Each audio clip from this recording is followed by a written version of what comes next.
ආයුබෝවන් අද අපි රසම රස බටර් කේක් එකක් හදමු. මේක හරිම සොෆ්ට් එකට ඉතාම ඉක්මනින් වැඩි නැතුව හදාගන්න පුළුවන්. මෙතනදි මම දැන් 500ක වගේ කේක් එකක් තමයි හදලා තියෙන්නේ. මෙතනදි මම අන්නදයක්ම ග්‍රෑම් 125 බැගින් තමයි අරගත්තේ. මුලින්ම මාතරින් ග්‍රෑම් 125 කරගත්තා. ඒක මම හොඳට බීට් කරගන්නවා.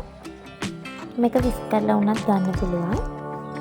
ඊට පස්සේ මම සීනි ග්‍රෑම් 125ක් බ්ලෙන්ඩ් කරලා තමයි ගත්තේ. බ්ලෙන්ඩ් කරන්න නැතුව වුණත් අරගෙන අපිට බීට් කරන්න පුළුවන්. ඉතින් මාතරින් ටික හොඳට බීට් කරලා තමයි අපි සීනි එකතු කරන්නේ. සීනි ටික එකතු කරමින් බීට් කරනවා.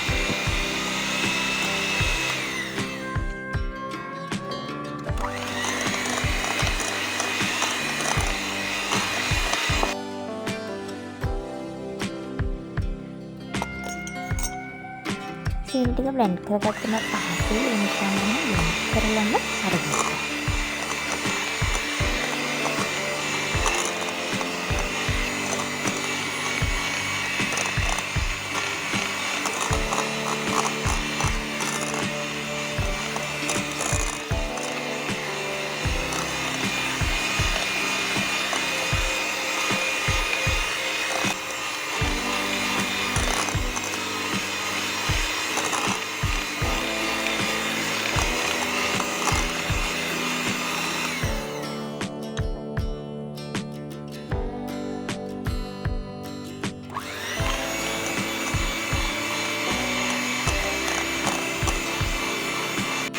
සීනි ටික එකතු කරගෙන යනවා. බ්ලෙන්ඩ් කරගෙන තියෙන්නේ. ඊළඟට මට තියෙන බිත්තර එකතු කරන්න. මම සාමාන්‍ය ලොකු බිත්තර දෙකක් එකතු කරගත්තා. එතෙන්දී මේ සුදු මදේ සහ කහ මදේ වෙනම අරගෙන සුදු මදේ වෙනම බීට් කරලා එකතු කරන්නත් පුළුවන්. මම එහෙම එකතු කරා කියලා වෙනසක් වෙන්නේ නැහැ. මේ විදිහට එකතු කරා කේක් එක පප්පකට එනවා. ඒ නිසා මම වෙනම බීට් කරේ නැහැ. මට පහසු නිසා මේ දාගෙන මම බීට් කරනවා එකටම දාගෙන. ඊළඟ බිත්තරෙත් මම දැන් එකතු කරා.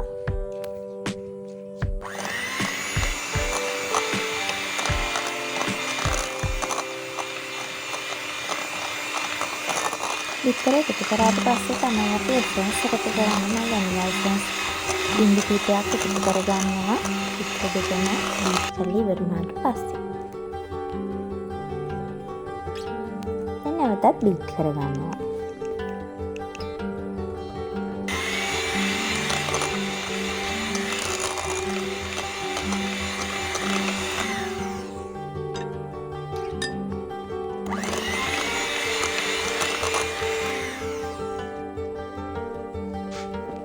දැන් අපිට තියෙන්නේ පිටි ටික එකතු කරගන්න.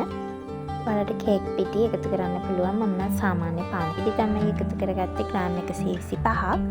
එතෙන්දී මම බේකින් පවුඩර් හඳක් දාලා එක කවලම් කරලා තමයි පිටි ටික හලාගත්තේ. මෙන්න මේ විදිහට.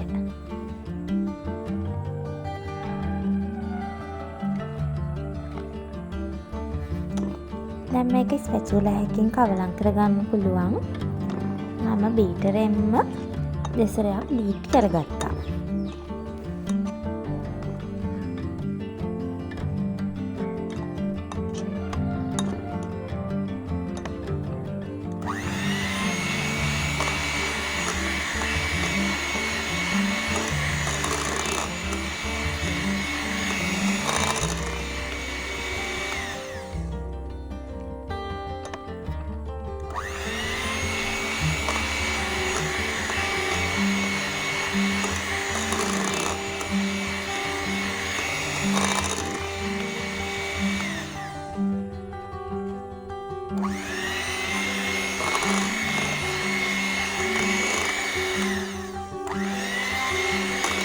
බීට් කරගෙන ඉවර වෙලා මම කිරි මේස හඳි දෙකක් වගේ එකතු කරගන්නවා. මම මෙතනදි ෆ්‍රෙෂ් මිල්ක් තමයි එකතු කරගත්තේ. ඊට පස්සේ එකක් බීට් කරගන්නවා. මෙතනදි ඔයාලා ස්පැචුලා එකකින් කරනවා. ඒක පොඩ්ඩක් කවලම් කරගත්තාම ප්‍රමාණවත්. මම බීටරෙන්ම එකත් කරගත්තා. දැන් මම ට්‍රේ එකක් ලෑස්ති කරගෙන තියෙනවා. එතනදි මම ඔයිල් පේපර් එකක් දාලා ඒකටත් මාගරින් ටිකක් ගාගෙන තමයි තියෙන්නේ. ඔයාලට පේනවද දන්නේ නැහැ ඔයිල් පේපර් එකක් දාලා තියෙනවා කියලා. මම දාලා තියෙන්නේ. දැන් මේකට අපි බැටර් එක එකතු කරගන්නවා. දැන් මෙන්න මේ විදියට එක හදා ගන්නවා.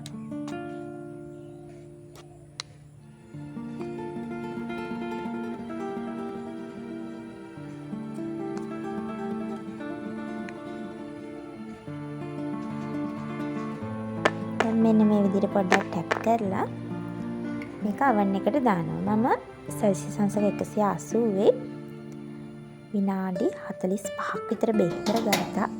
ඔයාලගේ oven එකෙන් oven එකට මේක වෙනස් වෙනවා. මෙතන මම බේක් කරගත්ත මේක බේක් කළාද කියලා හොඳට දැනගන්න පුළුවන්. ටූත්පික් එකක් දාලා බලන්න පුළුවන් මේක.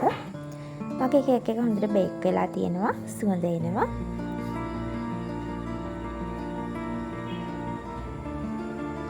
දැන් මේක අනිත් පැත්ත හරවගෙන අපි බලමු කොහොමද සොෆ්ට් එකට තියේද කියලා. මේ තියෙන ඔයිල් පේපර් එක දාපු පැත්ත අපි ඒක ගලවලා බලමු. මේ තියෙන්නේ රසට සොෆ්ට් එකට කේක් එක තියෙනවා. වැඩ වෙන්නේ නැතුව හරි ඉක්මනට හදා ගන්න පුළුවන්.